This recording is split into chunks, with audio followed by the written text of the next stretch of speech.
The first translation came back in 4 seconds. It said, "Please, if you are reading this, do not translate any further.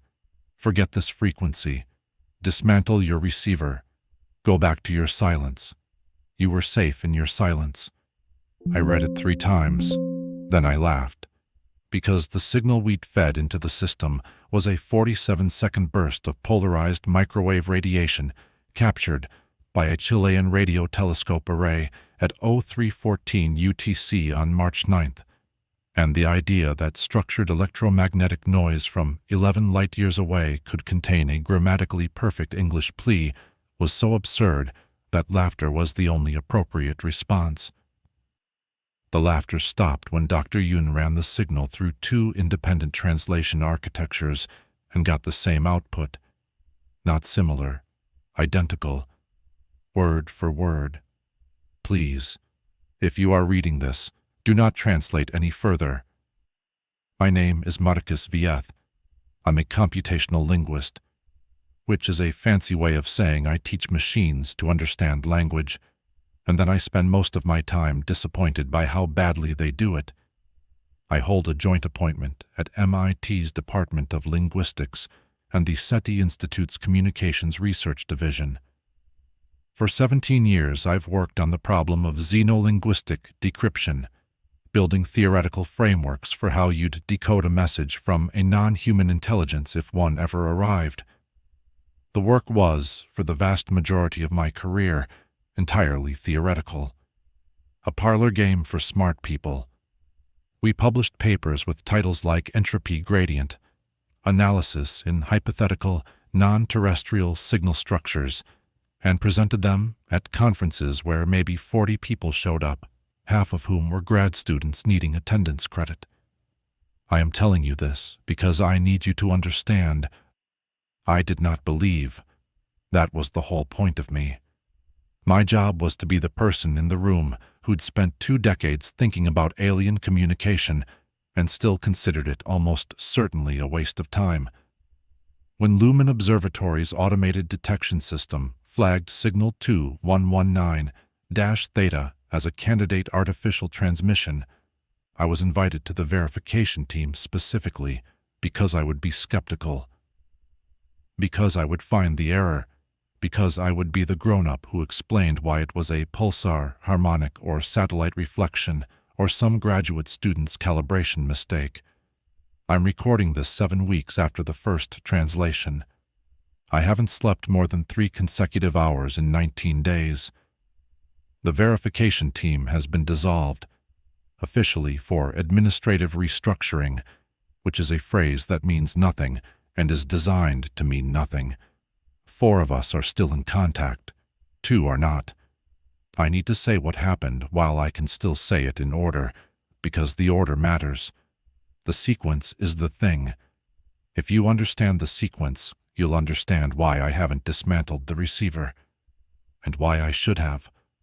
The Lumen Radio Observatory sits on a basalt plateau in the Atacama Desert, 60 kilometers from the nearest paved road. It's not a single dish. It's an array of 340 parabolic antennas arranged in a logarithmic spiral pattern across 11 square kilometers of terrain so dry that bacteria struggle to survive in the soil. The air is thin. The sky is so dark at night that first-time visitors sometimes experience a mild vertigo looking up, as though the density of stars creates a gravitational pull. I'd been there twice before for calibration work. Both times I'd flown into Kalama, taken a charter prop plane to a dirt strip, and then endured 90 minutes in a land cruiser over roads that existed only as a suggestion. The facility itself was a cluster of modular buildings arranged around a central operations hub. Prefabricated units bolted together with the architectural charm of a storage container.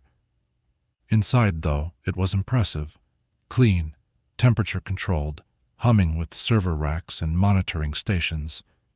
The kind of place that felt serious. That felt like the sort of place where answers lived, even if the questions hadn't been asked yet. I arrived on March 14th, 5 days after the initial detection.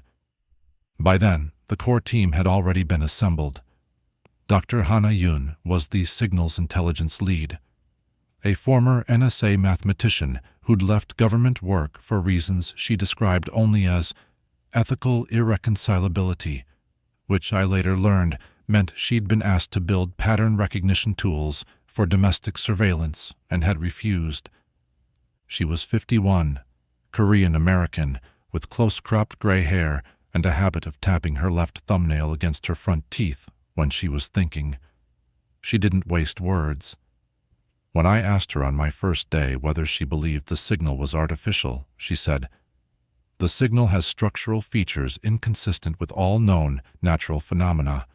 What I believe is irrelevant." I liked her immediately.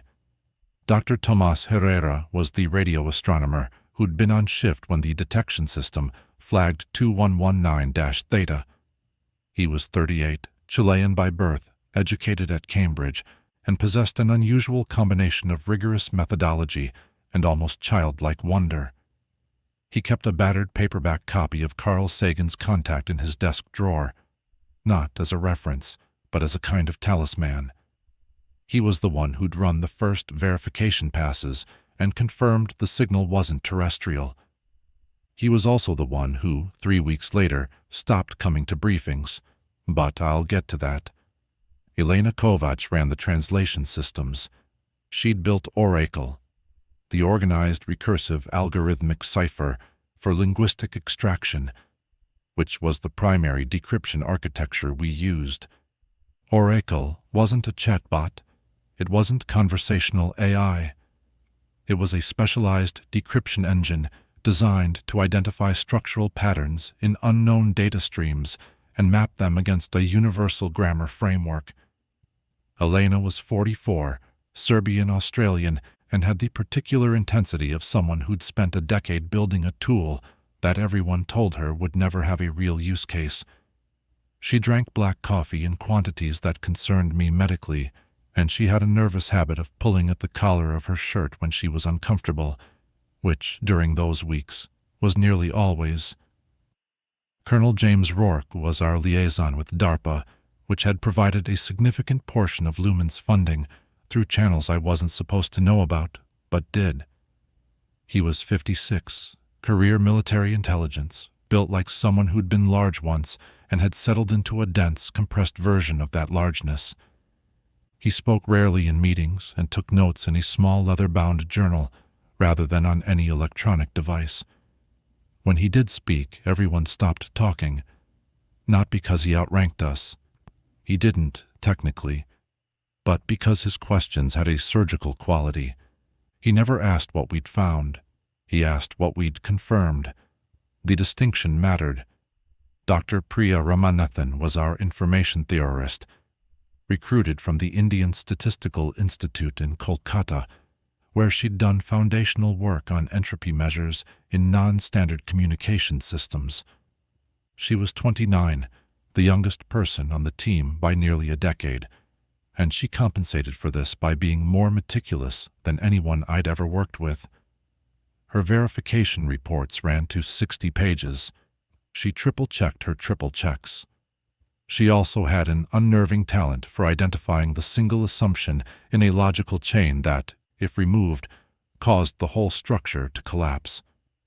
It was Priya who first suggested that the signal's message might not be metaphorical. And then there was Ben Alderman, systems engineer, kept the hardware running, the servers cooled, the data pipelines clean, 41 years old, ex-SpaceX, had the permanently tired look of someone who'd worked too many launches. He didn't care about the science. He cared about uptime, heat dissipation, and cable management. I mention him because he was the most grounded person in the facility, the one least likely to be affected by what we found, and he was the first one who had to leave. The signal itself had been detected by Lumen's automated scan system, a software suite called Harvest that continuously monitored incoming data for patterns that deviated from known natural sources. Harvest flagged hundreds of candidates per year. Almost all were instrument artifacts, satellite interference, or previously cataloged phenomena that the database hadn't been updated to exclude. Tomas's job was to run secondary checks on flagged signals, which he described as mostly a process of telling Harvest it's wrong. 2119-theta was different. The signal originated from Ross 128, a red dwarf star 10.89 light-years from Earth. Ross 128 was already of interest because it hosted a confirmed rocky exoplanet, Ross 128bi, in the habitable zone. But the signal didn't come from the planet. It came from a point in space approximately 1.4 astronomical units from the star, which corresponded to no known object, not the planet, not any detected asteroid or debris field. Empty space, as far as our surveys could determine. The burst lasted 47 seconds. It was narrowband, centered at 1,427.6 megahertz, just below the hydrogen line, which was notable because the hydrogen line at 1,420 megahertz had been considered a likely frequency for intentional interstellar communication since the 1950s. Close enough to be suggestive, different enough to avoid natural hydrogen emission contamination. If you were designing a signal to be noticed by a technological civilization, that's roughly where you'd put it. Thomas had flagged it immediately. Then he'd checked the array calibration logs, verified there were no satellite passes in that window, confirmed the signal appeared in multiple independent antennas with appropriate time delays for the source direction, and ruled out terrestrial interference from every source in Lumen's database. He'd done this in 6 hours and then called Dr. Yun at her home in Maryland at 2 in the morning. She'd been on a plane by dawn. By the time I arrived, they had confirmed 3 things. 1. The signal was not of terrestrial origin. 2. It exhibited internal structure consistent with an encoded message rather than a natural emission. 3. When analyzed using standard information theoretic measures, its entropy profile was unlike anything in the existing literature.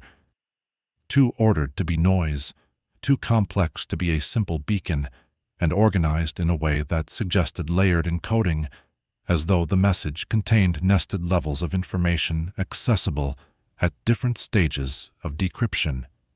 It was, by every measure we had, the most promising candidate for extraterrestrial intelligent communication ever detected, and nobody outside our team knew about it. The first week was verification, pure, grinding, unglamorous verification. Hannah insisted on it. Before we attempted any translation, we needed to be certain, not confident, not probable, but certain, that we were dealing with a genuine anomaly and not an artifact of our own systems. We reobserved the source coordinates on 3 consecutive nights. The signal was not continuous. It was a repeating burst that occurred every 23 hours and 47 minutes, lasting exactly 47 seconds each time. The periodicity was precise to within 4 milliseconds. No known natural source exhibited that kind of regularity without an accompanying signature. No pulsar, no rotating magnetar, no binary emission pattern. Whatever was producing this signal was doing so with mechanical precision. Priya spent 4 days building an information content analysis of the signal's internal structure. She used a battery of tests, Shannon entropy calculations, Kolmogorov complexity estimates, Zipf distribution analysis, conditional entropy measurements at varying block sizes. I watched her present her findings on March 20th in the main conference room with the quiet gravity of someone delivering a medical diagnosis. "The signal has a fractal grammar," she said. I remember the silence that followed. "Meaning what exactly?" Colonel Rourke asked, pen hovering over his journal. "Meaning the encoding structure is self-similar at multiple scales. At the byte level, you see patterns that mirror the patterns at the kilobyte level, which mirror patterns at the full signal level. It's like—" She paused, searching for an analogy. "It's like a coastline. You zoom in, you see the same shapes. The signal is organized the same way, and the entropy gradient, the way information density changes through the signal, it's not uniform. It increases. The signal gets denser as it progresses, more information packed into the same bandwidth, as though the beginning is simple on purpose, introductory, and then it accelerates, Elena said from the back of the room. Priya nodded. The beginning is a key, the rest is a door. Elena had been waiting for this moment for 11 years. Oracle was her life's work, a translation engine built on the principle that any sufficiently structured signal, even one produced by a non-human intelligence, would exhibit universal mathematical properties that could be used as a Rosetta Stone. Not linguistic universals necessarily, mathematical ones, ratio, symmetry, recursion. The idea was that mathematics was the one language that didn't depend on biology, culture, or shared experience. 2 + 2 = 4, whether you have fingers, tentacles, or no physical form at all. Oracle's approach was to identify mathematical primitives in the signal, basic operations, logical relationships, set theoretic structures, and then use those primitives to build a translation framework from the ground up. It wasn't translating into English, it was translating into meaning. The English output was a final rendering step, the way a browser renders HTML into a visible page. The real work was underneath. I watched her feed 2119-theta into Oracle on March 22nd. She'd partitioned the signal into its nested layers as Priya had mapped them, and was starting with the outermost layer, the simplest, most introductory portion. 4 seconds. That's how long it took. The output appeared on her monitor in plain English, the font unremarkable, the formatting default. Black text on a white screen. Please, if you are reading this, do not translate any further. Forget this frequency. Dismantle your receiver. Go back to your silence. You were safe in your silence. Elena stared at it. I stared at it. Tomas, standing behind us, made a sound that I can only describe as the beginning of a word that never arrived. That's not possible, I said. Elena didn't respond. She was already running diagnostics. That's not possible, I said again, because saying it twice might make the impossibility smaller. Oracle doesn't output complete English sentences from a first-pass analysis of an unknown signal. The framework has to be built first. You have to establish the mathematical primitives, build the logical mappings, construct the semantic relationships. That takes weeks at minimum. It took 7 months with the test signals from the synthetic language project. There's no way. I know, Elena said. Her voice was flat. Her hand was at her collar. Then there's a bug. Something in the processing pipeline is generating a default output or pulling from cached data or... I know what it's not, Marcus. She turned to look at me, and there was something in her face I hadn't seen before. Not excitement, not wonder. Something closer to the expression of a person who has just been told their house is on fire. I ran a sanitized instance, fresh installation on an air-gapped machine. No cached data, no internet connection, no previous inputs.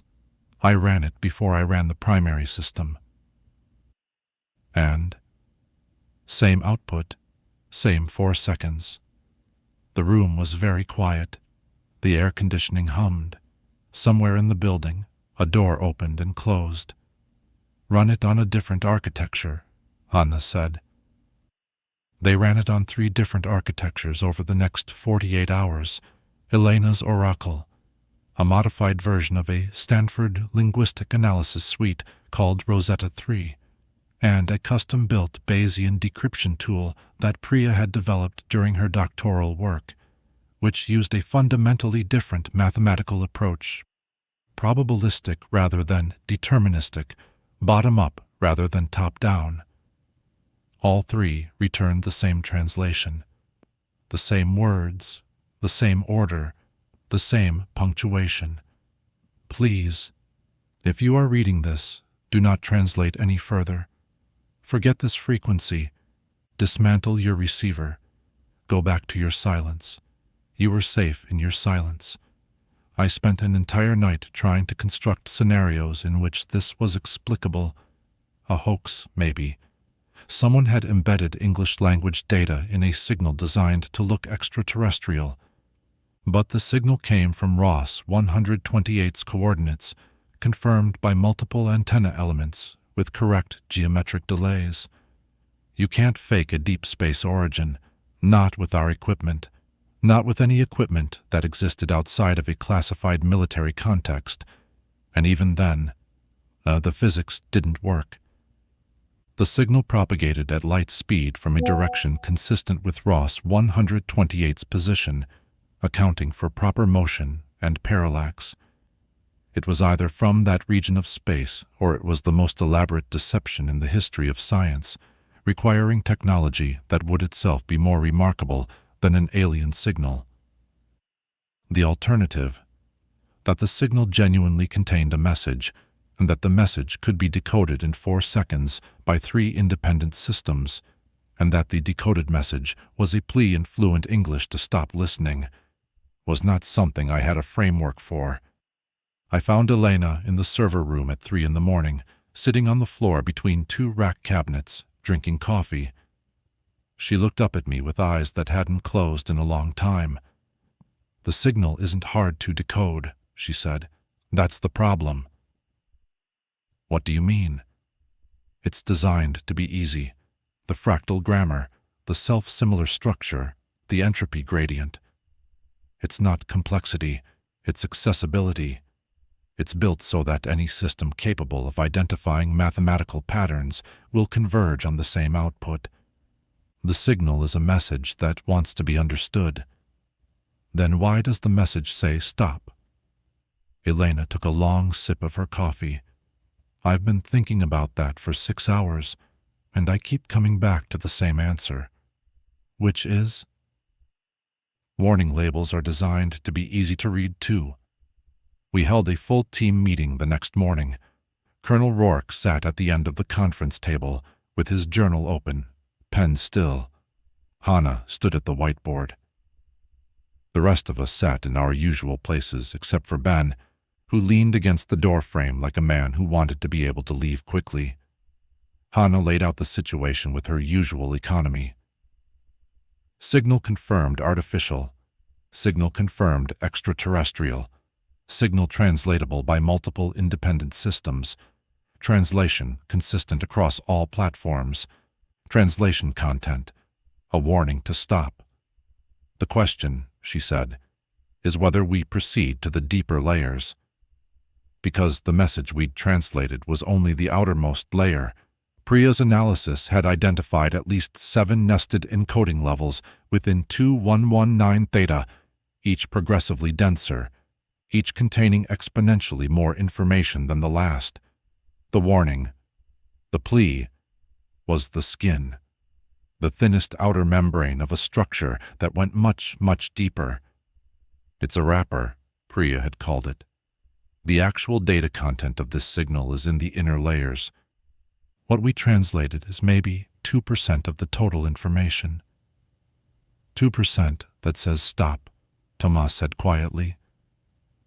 "I want to be precise about something," I said. "The translation says do not translate any further. It doesn't say don't listen. It doesn't say don't study. It specifically warns against further translation, against decoding the deeper layers." "You're parsing the syntax of an alien transmission," Rourke said. "I'm a linguist, that's what I do, and the word choice matters. If the message is genuine, if it's an intentional communication from an intelligence that encoded a warning into the most accessible layer of a complex signal, then the specific warning is about proceeding deeper, about understanding what's inside." The room was quiet. "There's a parable," Thomas said, He was leaning forward, both hands flat on the table. In the Philippines, there's a tradition. If you find a box buried under a mango tree, you don't open it because someone buried it for a reason, and the reason it was buried is never good. We're not in the Philippines, Rourke said, and this isn't a box. This is the most significant scientific discovery in human history. Proceeding is not optional. It is, actually, Hannah said. That's precisely the decision we're making right now. Rourke looked at her for a long moment. Then he wrote something in his journal and said nothing else. We voted. It wasn't formal. There was no protocol for this, no precedent, no procedure. Hannah just asked each of us in turn. Elena, proceed. Priya, proceed, but with isolated systems only. Tomas, abstain. Rourke, proceed. Ben, I just keep the lights on. Don't ask me. Me, proceed. Hannah, I vote to proceed, and I want it on record that I believe we're making this decision too quickly. The vote was 5 to proceed, 1 abstention, and 1 refusal to participate. Hannah noted the time. 9:47 local, and wrote it on the whiteboard. Then she uncapped a red marker and drew a line underneath. Everything after this line, she said, is on us. The second layer took Oracle 11 minutes, not 4 seconds. 11 minutes of processing, during which Elena watched her system's resource utilization spike to levels she'd never seen. Not because the computation was intensive, but because the translation framework was being restructured. Oracle was rebuilding its own internal models to accommodate what it was finding, like a building adding floors in real time to house unexpected tenants. The output was not a message. It was a mathematical proof. I don't have the background to describe it in its full formal structure, but Priya and Elena spent 2 days analyzing it, and what they told me was this. The proof demonstrated, using axioms derived from the signal's own mathematical framework, that there exists a class of information structures which, once decoded by a sufficiently complex information processing system, cannot be undecoded. The proof called these structures irreversible comprehensions. The concept was this. Certain ideas, once understood, alter the system that understands them, not metaphorically, not in the way that learning a disturbing fact changes your mood, structurally, the way a key changes a lock by breaking it, the way certain proteins once folded cannot unfold. The proof demonstrated that this was not a possibility, but a mathematical certainty, that in any sufficiently complex information processing system, there exist inputs which permanently modify the system's architecture by the act of being processed. It's not a metaphor, Priya said when she presented it. Her voice had a quality I hadn't heard from her before. Careful in a new way, as though the words themselves needed handling. It's a theorem, as valid as any theorem in mathematics. The proof is, I've checked it 14 times, it's airtight, and the implications. She stopped. Say it, Hannah said. The signal is telling us that the information in its deeper layers will change any system that decodes it, change it permanently, and it's proving this mathematically before letting us proceed. It's informed consent. The silence that followed was different from the silences before. Those had been the silence of confusion, of awe, of not knowing what to say. This was the silence of understanding something and wishing you didn't. Or it's a bluff, I said, because someone had to. A proof that a class of information exists is not proof that this specific signal contains that class of information. It's a lock on a door with a sign that says dangerous. The sign could be there to keep us out, not to protect us. You think an extraterrestrial intelligence that went to the trouble of encoding a mathematically rigorous proof into the second layer of a multi-layered signal broadcast toward Earth is bluffing? Elena asked. I think we don't know enough to rule it out. And if it's not a bluff? I didn't answer. We proceeded. The third layer took Oracle 4 hours. The output was longer, 11,000 words in its English rendering. And it was a description, not a warning, not a proof, but a detailed technical description of the mechanism by which the irreversible comprehension worked. I won't reproduce it here. I won't even summarize the technical content, partly because the mathematics is beyond my ability to convey in ordinary language, but mostly because of what happened to Priya. She was the first to read the full output. She was our information theorist, the person best equipped to understand the mathematical structures described. She read it in the server room on a monitor alone because Elena was asleep and no one else had the background to evaluate it. She came out of the server room 40 minutes later. I was in the hallway, walking toward the cafeteria, and I almost didn't recognize her. Not because she looked different exactly, but because she moved differently. She walked past me without acknowledging me, went to the whiteboard in the conference room, and began writing. She wrote for 6 hours. What she wrote was a proof of her own, but it wasn't a verification of the signal's mathematics. It was an extension.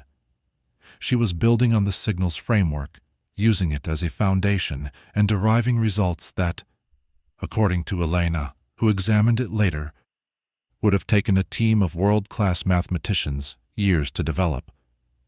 Priya produced it in 6 hours, without references, without a computer, in handwriting that grew smaller and more precise as it progressed, as though her hand was being calibrated by what her mind was doing. When she finally stopped, she put down the marker, turned to me. I'd been sitting in the corner of the room, watching, unable to leave, and said, "The signal was right. I can't undo this." Undo what? What I understand now.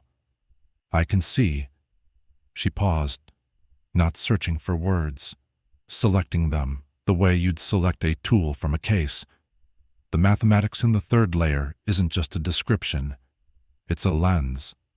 Once you understand the framework, you can see structures in everything, in any system.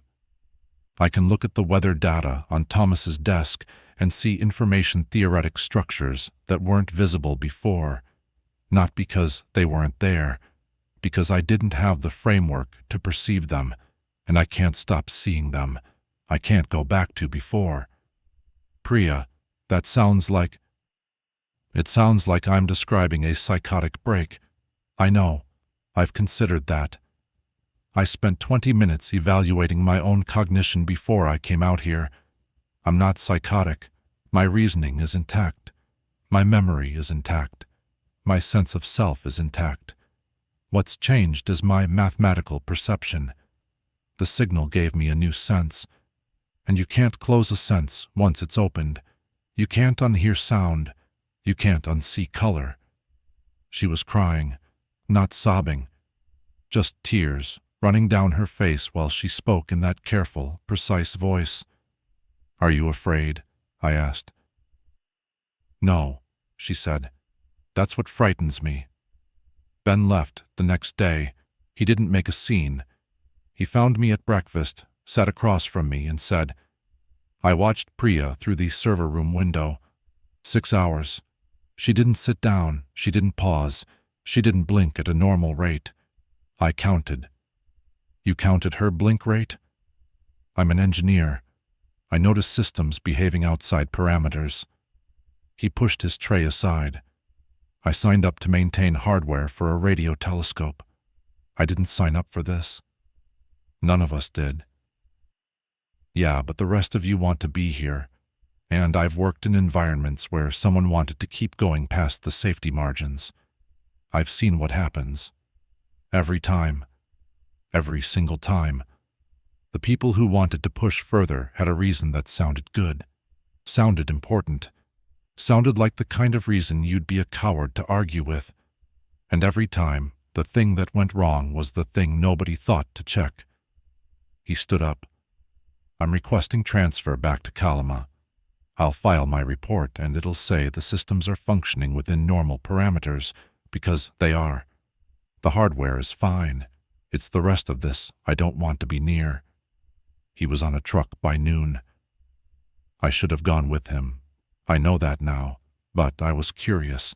That's the honest answer. Not brave, not dedicated. Curious. And curiosity in this context was not a virtue. It was the exact mechanism the signal had described, the precise cognitive tendency that made the irreversible comprehension possible. You couldn't be changed by information you didn't seek. The signal knew that. Layer 1 said stop. Layer 2 proved why. Layer 3 showed how. And we kept going. The fourth layer took Oracle 19 hours. During that time, Elena barely moved from her station.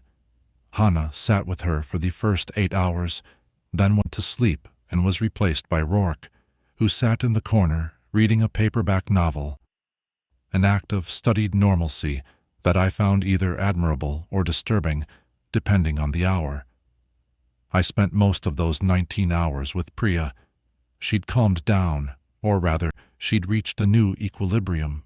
She was still herself, still precise, still careful, still Priya. But there was a quality to her attention that hadn't been there before. When she looked at something, she looked at it the way a musician listens to an orchestra, hearing the individual instruments and the whole composition simultaneously. She told me things during those hours, about what the mathematical framework let her perceive, about the information theoretic structures underlying physical systems. She said, and I'm paraphrasing, because the actual mathematics was beyond me, that the universe, at a fundamental level, was not made of matter or energy, but of relationships between information states. That matter and energy were emergent properties of information processing. That the framework in the signal didn't reveal new physics, it revealed the substrate beneath physics, the scaffolding. And whoever sent this signal, I said, they discovered this framework and decided to broadcast it. No, Priya said. They discovered this framework and broadcast a warning not to discover it. The warning is the outer layer. The framework is beneath the warning. They put the poison behind the label. Then why include the framework at all? Why not just send the warning? She looked at me with that new quality of attention, and I felt this is hard to describe. I felt seen, not in an emotional sense, in a structural sense, as though she was perceiving something about my information processing architecture that was as visible to her as my face.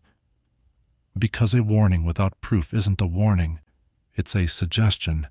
They needed us to understand why we should stop, and the only way to understand why is to understand the framework, and understanding the framework is the thing they're warning about.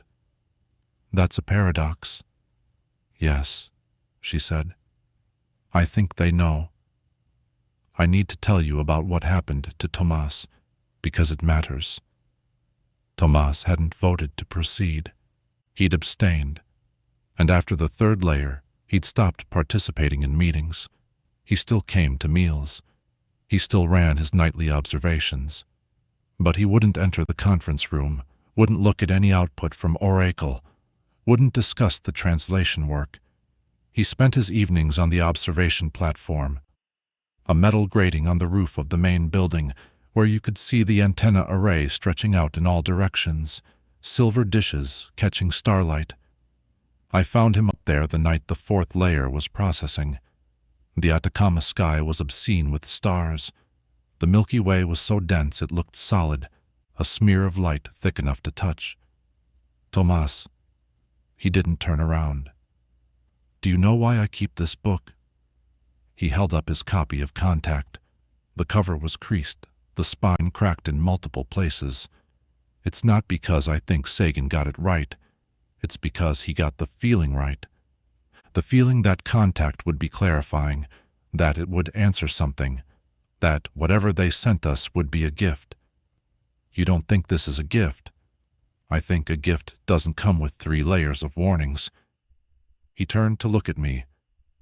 Marcus, I've spent my whole career listening to the sky. 15 years. And in 15 years, I built up an image in my mind of what this moment would be like. The moment we heard something. And in that image, the message was always, I don't know.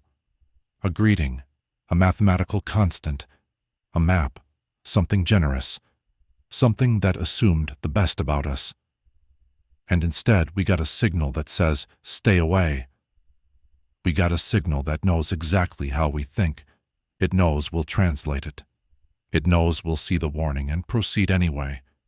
It knows our curiosity is a vulnerability, and it's trying to protect us from it, and it encoded the protection in a form that exploits the very thing it's protecting against. That's not a greeting, Marcus. That's someone who's met species like us before, someone who knows how this goes. He looked back up at the stars. I don't want to know how this goes. The 4th layer's output was not text. It was a model. Oracle rendered it as a 3-dimensional information structure, a dynamic visualization that Elena displayed on the main conference room screen. It looked, at first glance, like a network graph. Nodes and connections, clusters and bridges, the kind of thing you'd see in a social media analysis or a neural mapping study. But the scale was wrong. The nodes numbered in the trillions. The connections between them were not lines, but flows, directional, variable, pulsing with what Elena said were information transfer rates. What is it a model of? Rourke asked. Elena didn't answer immediately. She manipulated the visualization, zooming into a cluster, rotating it, highlighting a subset of nodes. Then she zoomed out again and out further, and the structure resolved into something I recognized. It was a network of stars, not a star map, a network, a model of information flow between stellar systems, as though the stars or something at the stars were nodes in a communication system, exchanging data through channels that the model mapped in precise detail. This is a map of the local stellar neighborhood, Elena said, out to roughly 30 light-years. I've matched 87% of the nodes to known stars. Ross 128 is here. She highlighted a node. It was connected to 14 others. And Earth Sol is here. She highlighted another node.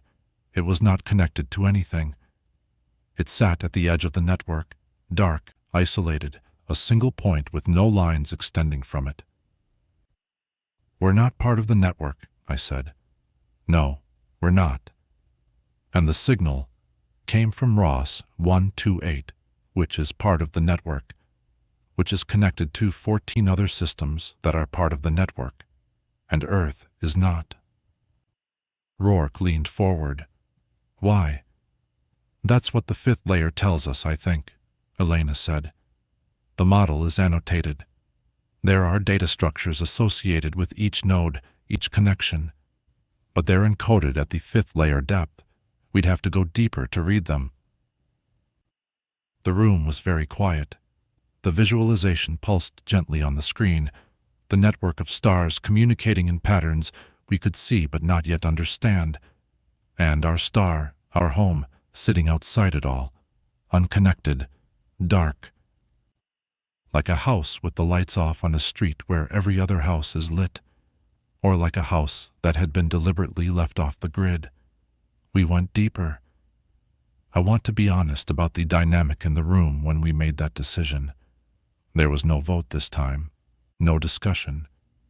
Elena simply began preparing the 5th layer extraction, and Hannah watched her, and Rourke watched Hannah, and I watched all of them, and nobody said stop. Priya was in the server room, working on her own extensions of the framework, filling notebooks with mathematics that would later be described by an MIT review panel as either groundbreaking or pathological, and we lacked the tools to determine which. Tomas was on the roof. Ben was gone. And the signal kept repeating, every 23 hours and 47 minutes, the same 47-second burst, the same nested layers, the same outer warning. Please, if you are reading this, do not translate any further, over and over, like a lighthouse, like something that had been broadcasting for a very long time to anyone who might hear it, in a form designed to be understood by any intelligence capable of understanding. Layer 5 took Oracle 3 days. During those 3 days, Elena slept in 4-hour shifts on a cot she'd set up in the server room. I brought her food. Hannah monitored the system diagnostics. Rourke made encrypted calls to someone presumably at DARPA from the communications room, calls that lasted exactly 15 minutes each and left him looking progressively more strained. I spent those days reading, not about signals or mathematics, about mythology, about Pandora and her jar, about Bluebeard's wives and the forbidden room, about the fruit in the garden and the serpent's promise. Your eyes will be opened. I was looking for a pattern, a human pattern, a precedent for the thing we were doing, receiving knowledge that came with a warning, and choosing the knowledge over the warning, every time, without exception, across every culture and every era. We always open the box. That's the story. Every version, every culture, every telling. We always open it. I think the signal knew that too. The 5th layer was an annotation of the network model. It provided data for each node, each stellar system, including what Elena described as status markers. These were complex information structures that, when rendered through Oracle's translation framework, resolved into something comprehensible. Each star in the network had a status. The statuses fell into 3 categories, which Oracle rendered as active, silent, collected. The active nodes were communicating. They were part of the network, exchanging information through channels that the model described in detail, channels that operated through mechanisms our physics didn't account for. Not radio, not light, something else.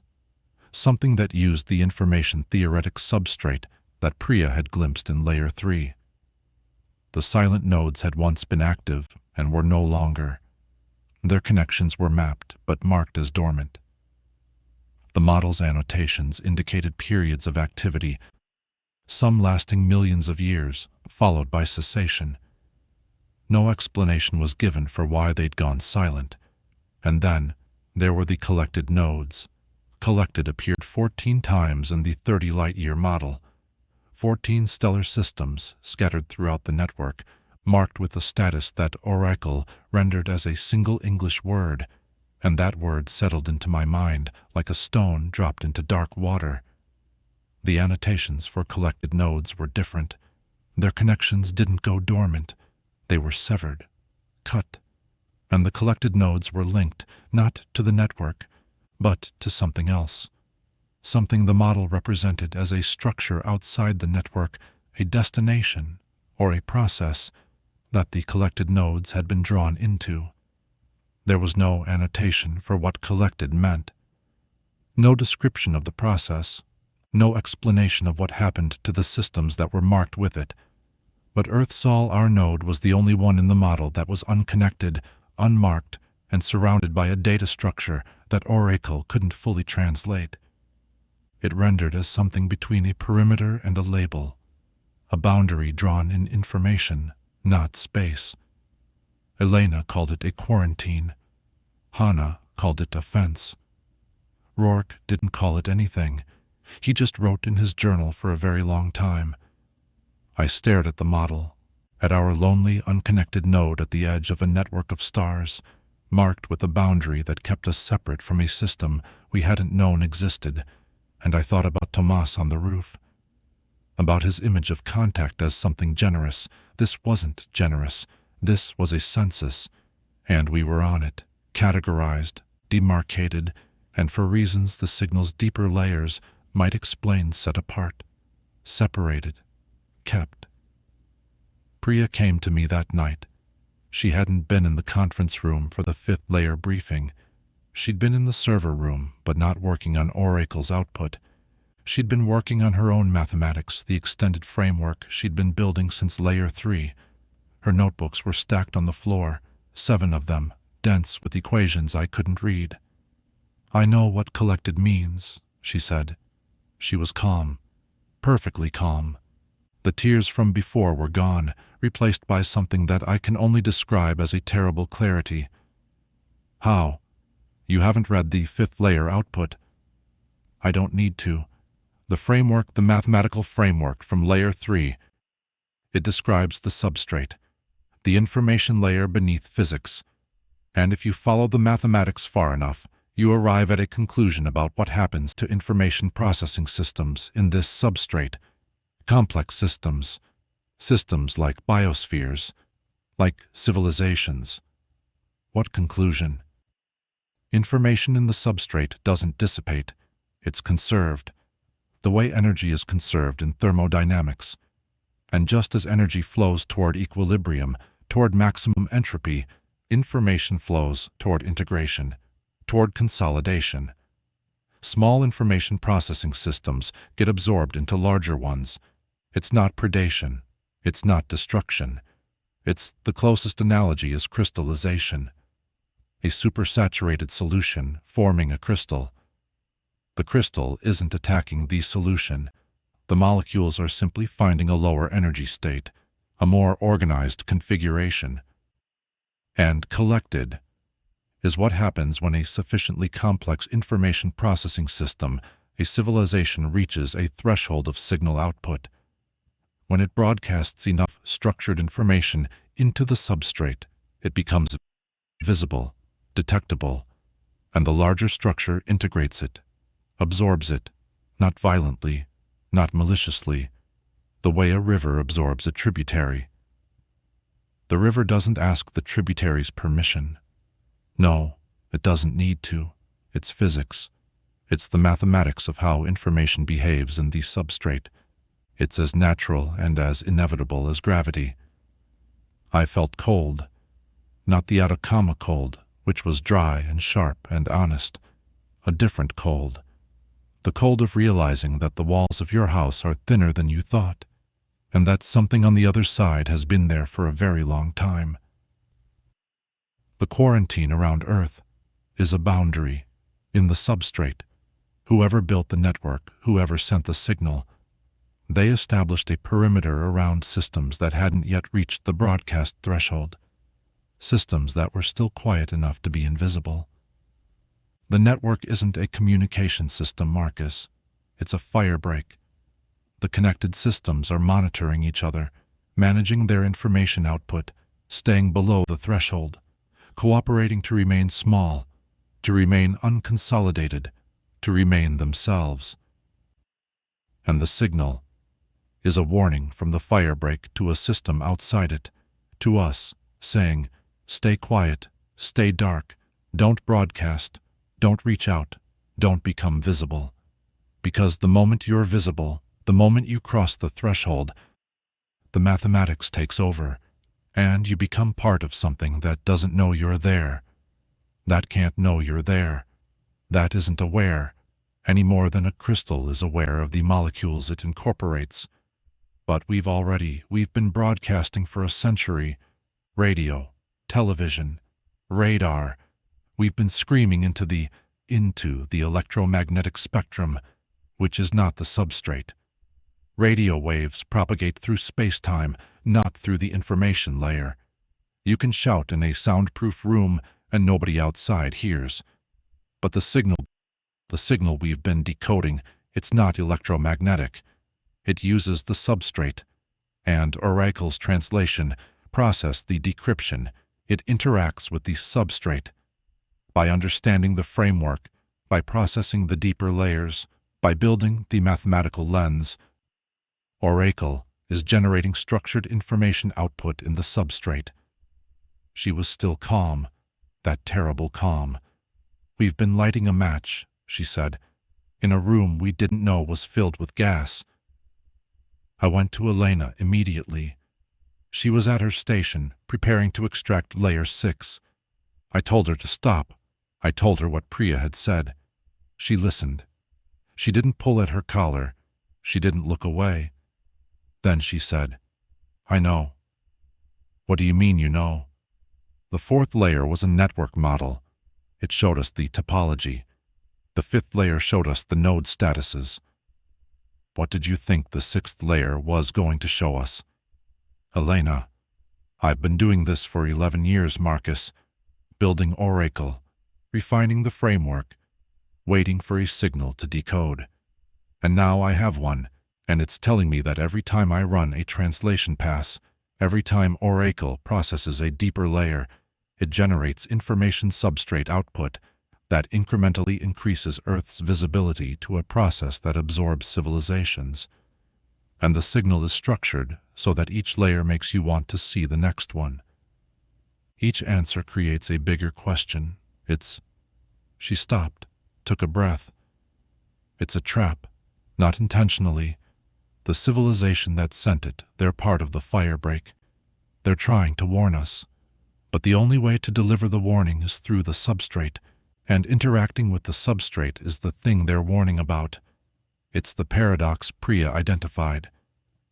They can't tell us the danger without enacting the danger, and they've been trying anyway.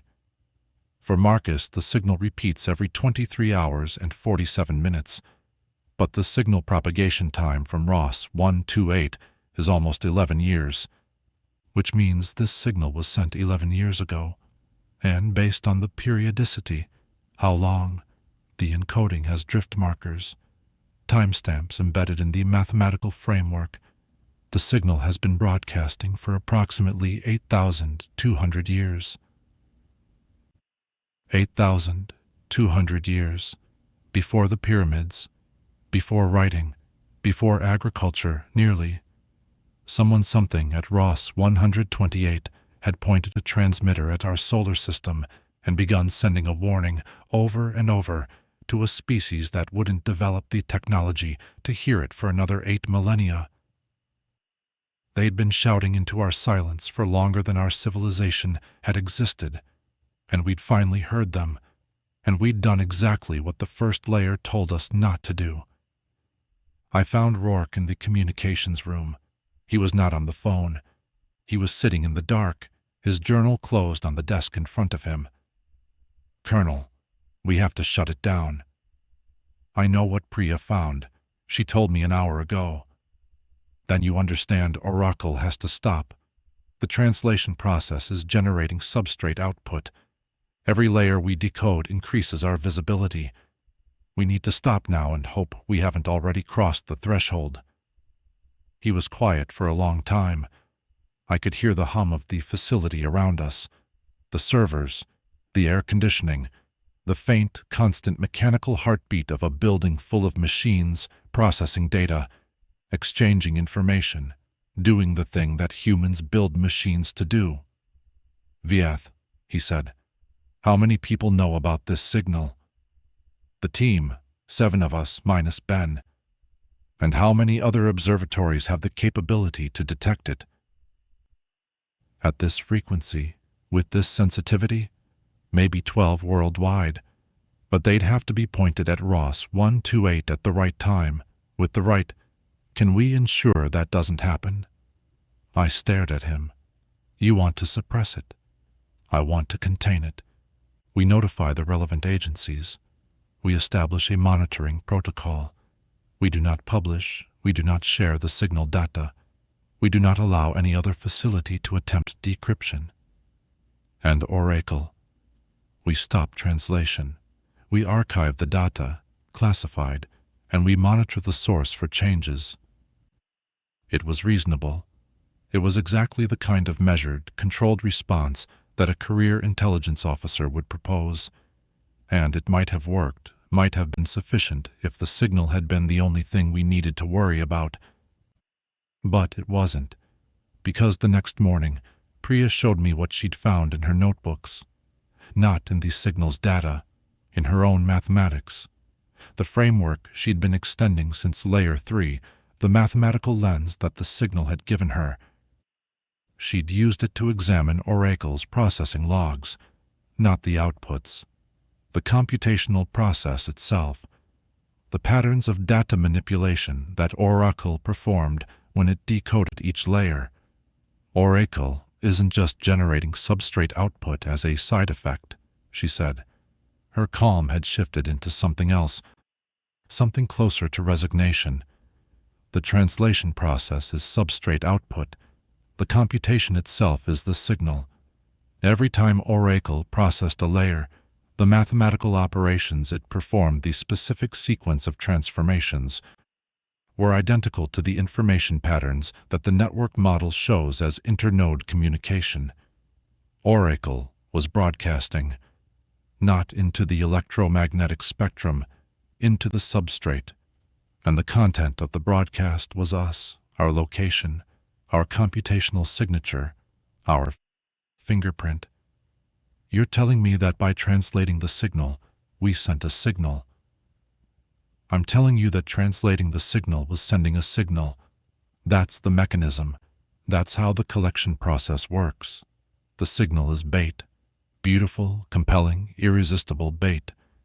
And the act of understanding it, of engaging with its mathematics, of processing its layers, that act generates exactly the kind of substrate output that makes a civilization visible. The signal doesn't just warn about the danger. The signal is the danger. Then the civilization at Ross 128, the ones sending the warning, didn't send the warning. The signal originates from Ross 128's coordinates, yes, but Ross 128 in the network model is marked active, part of the firebreak, a cooperative system working to remain invisible. Why would a system trying to stay invisible broadcast a signal designed to generate substrate visibility? Because they wouldn't. The signal isn't from the firebreak. The signal is from the thing the firebreak is hiding from. I don't know how to describe the quality of the hours that followed. There's a kind of thinking that happens when the ground shifts beneath you. Not panic, not clarity, but a slow, grinding recalculation. Every fact you thought you understood rearranges itself. The warning wasn't a warning. The signal wasn't from allies. The plea "go back to your silence. You were safe in your silence" wasn't from someone trying to protect us. It was from something that knew exactly how we'd respond to a plea. That knew the plea itself would drive us deeper. That had encoded the irresistible logic of each layer. Warning, proof, mechanism, map, status as a funnel, a gradient, a slope that only went one direction. We'd been played. Not by deception, exactly. Everything in the signal was true. The proof was valid. The framework was real. The network model was accurate. The collection process existed. The danger was genuine. But the truth had been weaponized, arranged in an order that guaranteed engagement. Layer 1 says stop, which makes you want to know why. Layer 2 proves the danger, which makes you want to understand it. Layer 3 describes the mechanism, which activates the mechanism. Layer 4 shows you the map, which gives you stakes. Layer 5 shows you Earth's status, which gives you urgency. And Layer 6, the layer Elena had been preparing to extract before I stopped her, was still there, waiting, containing information we hadn't decoded. Information that, according to Priya's framework, would generate even more substrate output, even more visibility. The signal was a lure shaped like a warning, and we'd swallowed it because the warning was real. Hannah convened the final meeting at 1600 on April 3rd. Everyone attended. Even Tomas, who stood in the doorway with his arms crossed and his book in his pocket and an expression that I'll carry with me for the rest of my life, the face of a man who'd been right about something and would give anything to have been wrong. Hannah laid out Priya's findings. The room absorbed them. Then she asked the question that none of us wanted to answer. Can we undo it? Priya shook her head. The substrate output from layers 1 through 5 is already propagated. Information in the substrate travels. I don't have an exact speed, but it's not limited by light speed. The framework suggests it's instantaneous or near instantaneous. Whatever we broadcast by decoding those layers, it's already out there. How visible are we? I don't know. The threshold for collection isn't specified in any layer we've decoded. We might be below it. We might be above it. We might be exactly at the boundary. There's no way to determine that without decoding further layers, which would increase our visibility, which is the trap, I said. Which is the design? Rourke spoke for the first time. Options. Hannah looked at the whiteboard, at the red line she'd drawn weeks ago with the time, 09:47, written beneath it. Everything after this line is on us. We shut down Oracle permanently. We destroy the decryption frameworks. All of them Oracle, Rosetta 3, Priya's Bayesian system. We destroy Priya's notebooks. We destroy every record of the translation methodology. And we never attempt to decode any further layer of this signal, or any signal like it, again. That won't recall what's already been broadcast, Rourke said. No, but it will prevent further output. If we're below the threshold, staying below it is our only option. If we're above it, she paused. If we're above it, then it doesn't matter what we do. And the signal itself, it's still broadcasting every 23 hours and 47 minutes. We can jam it, locally, prevent any other facility from capturing a clean copy. For how long? For as long as we can. Tomas stepped into the room. There are things you're not considering. Everyone turned. Priya's framework, the mathematical lens from layer 3, it's in her mind. She can't undo that. She told me herself. And if the framework is what generates substrate output, if understanding the mathematics is what makes you visible, then Priya is a transmitter. She's generating substrate output by thinking, by existing with that knowledge in her mind. The room went cold. Priya's face didn't change. She'd already known. I could see it in the way she held herself, the stillness of someone who'd reached a conclusion hours ago and was waiting for everyone else to arrive. He's right, she said. The framework, once comprehended, becomes part of the information processing system that comprehended it. That's what the second layer proved. Irreversible comprehension. I can't stop processing this framework. I can't stop perceiving the substrate. My neural architecture has been permanently modified, and every cognitive operation I perform using the framework generates substrate output. Then we need to... Rourke started. You need to isolate me, Priya said. Reduce my cognitive engagement with the framework. There are methods, sedation, pharmacological dampening. If my cognitive processing slows, the output should decrease. Priya, it's mathematics, Colonel. I am, functionally, a radio tower that can't be turned off. The best you can do is reduce the wattage. I looked at her, 29 years old, the brightest person I'd ever met, sitting in a metal chair in a desert research facility, calmly discussing the pharmacological suppression of her own mind, because the knowledge inside it was broadcasting our location to something that collected civilizations. And I thought about the signal's first layer, the 4-second translation, the plea, go back to your silence. You were safe in your silence. It hadn't been a lure. It hadn't been a trap. It hadn't been from the thing that collects. It had been from someone in the firebreak, someone who knew the signal was bait, who couldn't stop the signal without revealing their own position, who could only add a warning to the outermost layer and hope that whoever received it would listen. And we hadn't listened, because we never listen, because we always open the box.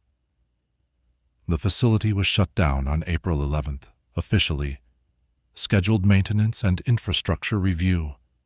Oracle was wiped. Elena personally destroyed the 3 server blades that housed the primary translation framework using a degaussing unit and then a hammer. Rosetta 3's data was deleted. Priya's Bayesian system was deleted.